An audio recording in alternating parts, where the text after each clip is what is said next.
Yes, man. And now we're on to the bad boys.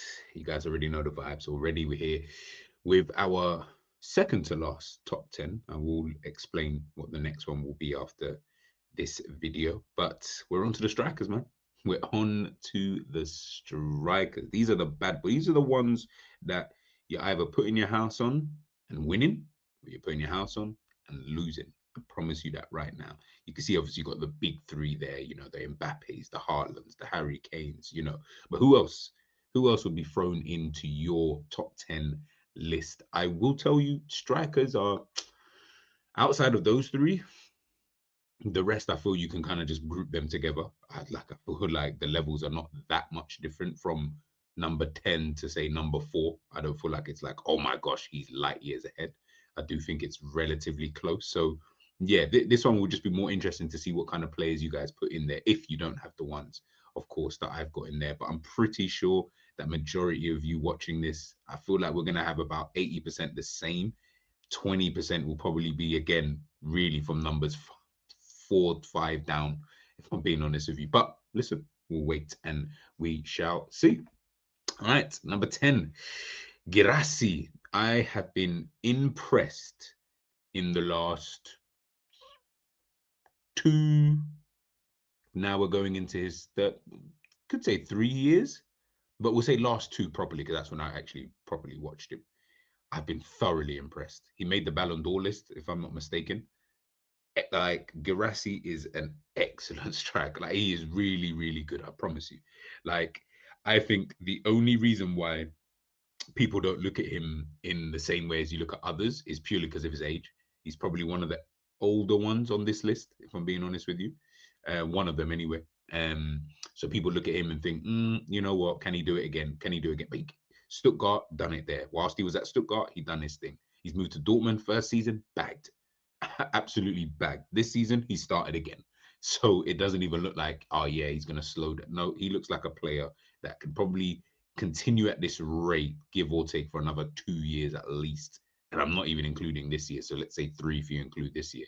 I feel like he can continue scoring goals at a very, very good level and a very, very consistent rate. Like honestly, I think he's an awesome striker. Like I just think everything he's got about his game. He doesn't look quick. He doesn't look that strong. He doesn't look like someone who has the awareness in and around the box. But I promise you, he does. He has all of that and more. So yeah, number 10, I've gone with him. 9, we've got Laturo. Laturo. He's been doing this goal scoring thing for a while. I'll tell you that much. He's been scoring goals for the longest while. But I also look at him and just think like one thing that I guess annoyed me a little bit about Laturo was that I never felt he was consistently performing at the highest level. So obviously in the Champions League and stuff like that. I don't know. I used to always think, he's done it more so in the last couple of years.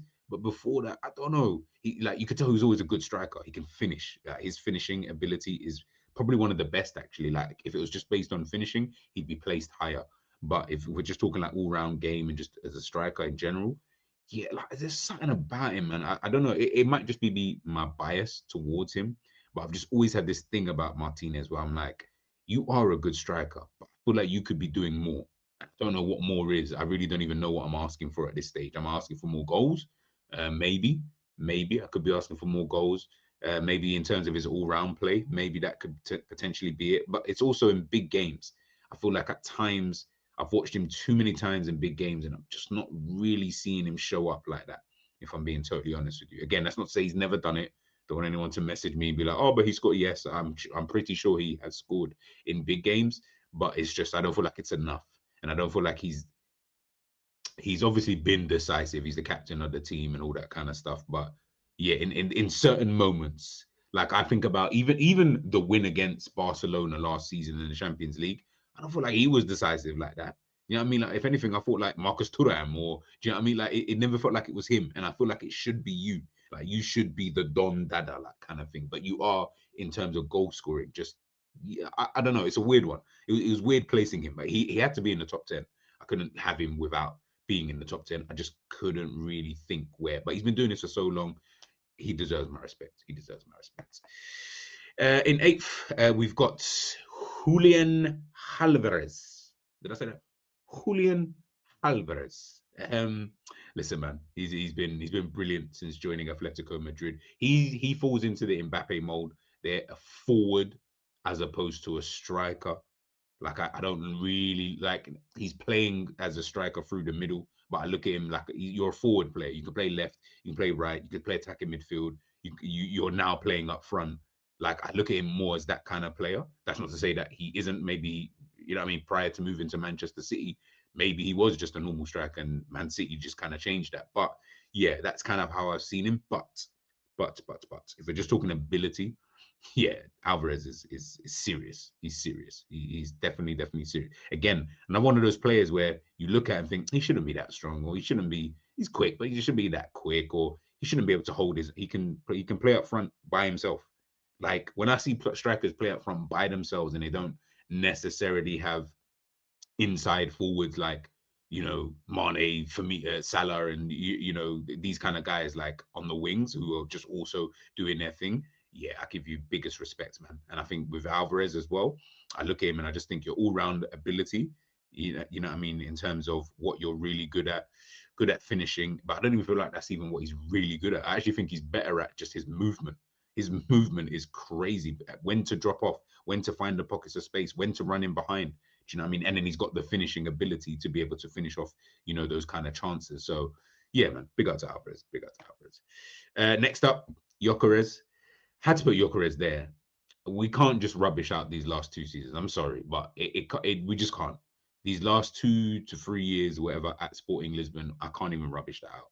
Like I know he's moved to Arsenal and he's not, I guess, scoring at the same rate, but he's just got there. He still scored a few goals for Arsenal anyway. Do you know what I mean? So he's off the mark there.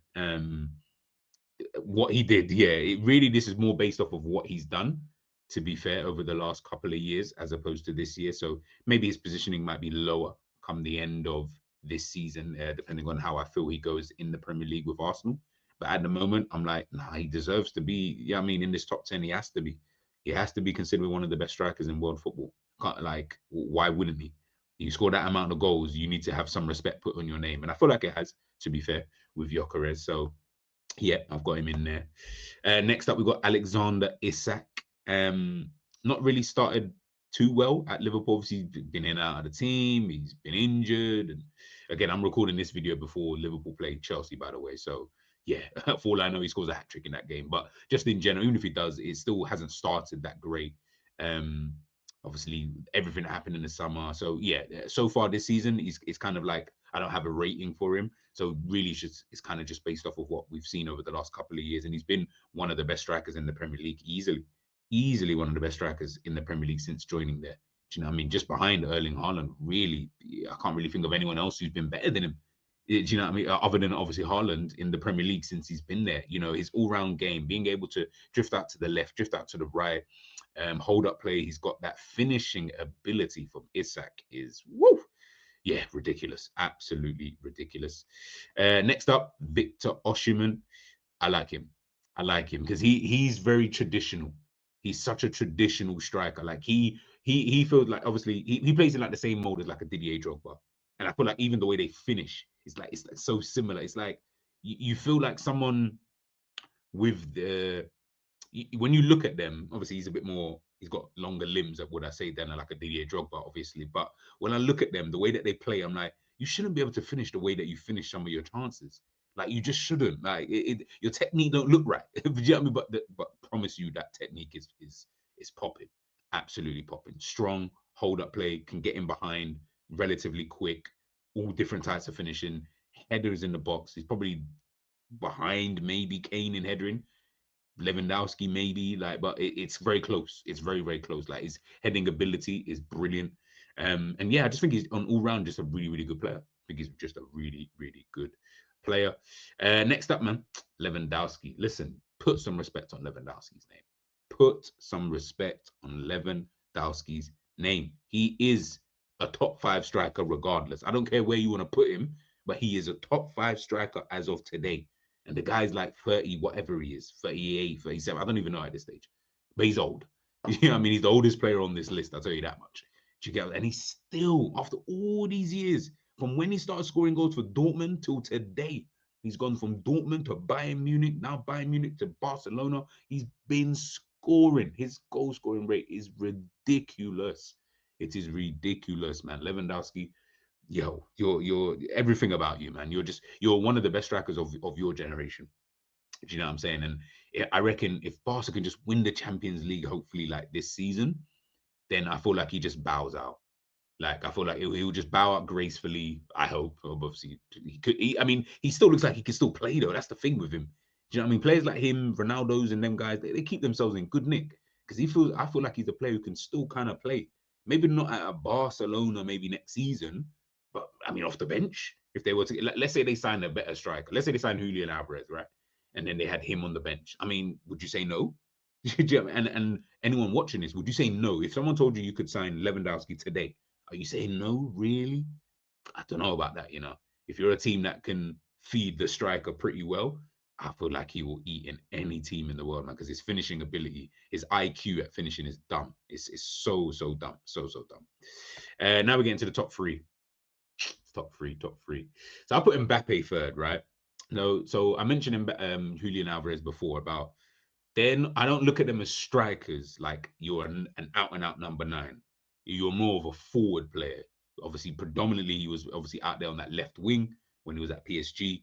Obviously can play through the middle. I've seen him on the right a couple of times. Yeah, I just look at him and think you're probably the best forward player that I know in terms of just being a forward. So in those attacking areas, so to speak, if I'm not trying to specify exactly, but if we're just talking about strikers in general, yeah, I have to put him up there. Like it's Mbappe at the end of the day. Do you know what I mean, one of the best players in the world. I have to put him on this list. Yeah, top player. Nothing really more to really say about. We know what Mbappe is about, World Cup winner and that at such a young age. He's been doing his thing at PSG, now at Real Madrid, scoring how many goals? It's ridiculous. His goal scoring rate at Madrid is phenomenal, and it's why they got him in.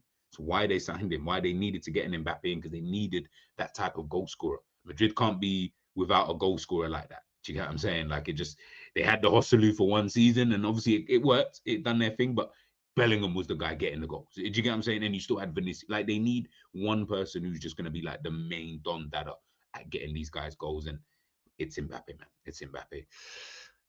Once I show you number two, you'll know who number one is. In second place, Harry Kane, man. So I've done videos recently, right, talking about Kane, Haaland, and Mbappe. I've said Mbappe is the most complete forward, and I just explained to you what my definition of that is. Kane is the most complete striker, but he still doesn't, in my eyes, warrant being the best striker. I just think he's complete at it, i.e., he can do everything as a striker. I just don't think you can do everything, but you have things that you're just not the best at. Just not the best at. That's all. That's not to say. That's not to say that if you put Kane first, I could argue that because again, like I'm saying, I do think he's the most complete one in terms of his ability, dropping off, passing, finishing, ridiculous, like we know already. But I just think Erling Haaland is a better striker. I just have it. And when I'm just talking about striker, I'm just saying as just your primary objective is just scoring goal. Now, by the way, you know me, I don't do this nonsense, right? When people start to like they do it with Salah and what's his name on Thierry Henry. When we talk about these kind of players, right, top players anyway, especially attackers and strikers, I don't care about the goal. Like you can, they all score goals. Mbappe scores bare goals. Kane scores bare goals. Haaland scores bare goals. So the goals thing isn't something that I'm looking at. And be like, oh my god, but he scored 10 more. Like, it really doesn't matter. They all score an abundance amount of goals. So it really doesn't matter. It's not about how many they're scoring. I just think that Haaland is better at doing it than the rest of them. That is it. So, like I said, I think Haaland is the best striker. I think Kane is the most complete striker, and I think Mbappe is the most complete forward player. Let me know in the comment section if you understood what I was saying. But listen, Haaland is Haaland. Like his finishing ability, his knack at understanding where he needs to be, the types of finishes, the movement. It for a big guy who does not go unnoticed in games because he's so big, and it's just Haaland. He I feel like he always goes unnoticed. Like, why is he always in acres of space when he scores these goals? Why? Because you're so good. Like, your movement is just so elite that that's just what happens. It's just one of those kind of things. So again, between the top three, I don't care where you place them, really and truly. I'm not going to argue too tough. If you've got your reasonings, you got your reasonings. I've got Haaland up there because for me, if I'm just thinking my primary objective is I need a striker who I can guarantee, like they all can, but I just want this guy who I think can consistently keep scoring no matter the system and team that he's in. I feel like it's him. Kane can also do that. He can do that, to be fair. And Mbappe can also do that. I just think that Haaland is better at it than the other two. That's all. That is all. And again, we're talking fine margins. Like, if I feel that Haaland is a 10, Kane's a 9.5, Mbappe's a 9.5, 9.4 maybe, just because I've ranked him third. Like, it's literally that. Or you know what? I won't even say that. Haaland is a 10, Kane 9.9, Mbappe 9.8 in terms of just being a striker.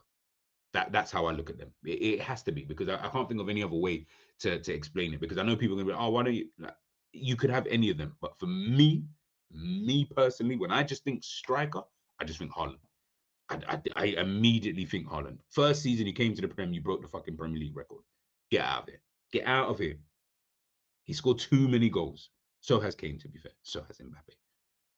I just think that Haaland then coming into Manchester City, first season, winning a treble, being integral to that treble, almost winning a Ballon d'Or off that treble. Has to be him. Has to be him. Has to be him. Let me run through. So first I got Haaland, second Kane, third Mbappe, fourth Lewandowski, fifth Victor Osimhen, sixth Alexander Isak, seventh Gyökeres, eighth Alvarez, ninth Martinez, 10th Girassi. Let me know yours. I feel like this one should be good. This and the winger one, I feel like this might cause a few arguments potentially in the comment section. But that's what we're here for, people. Let me know. And as I said before, my next and last video will be my top 10 players in the world. So that'll be a combination of defenders, midfielders, attackers, all of that, all culminated into one. And I'm going to do almost like my own Ballon d'Or list. And I'm going to do a top 10 for you guys here. So let me know also as well, but obviously stay tuned for that video that'll be coming out next. And then we'll do a World Team of the Year. So that should be really, really good to see. But let me know your thoughts about the strikers. Who's your top 10 striker in the world and who's number one? I'll catch you guys soon, man. Peace.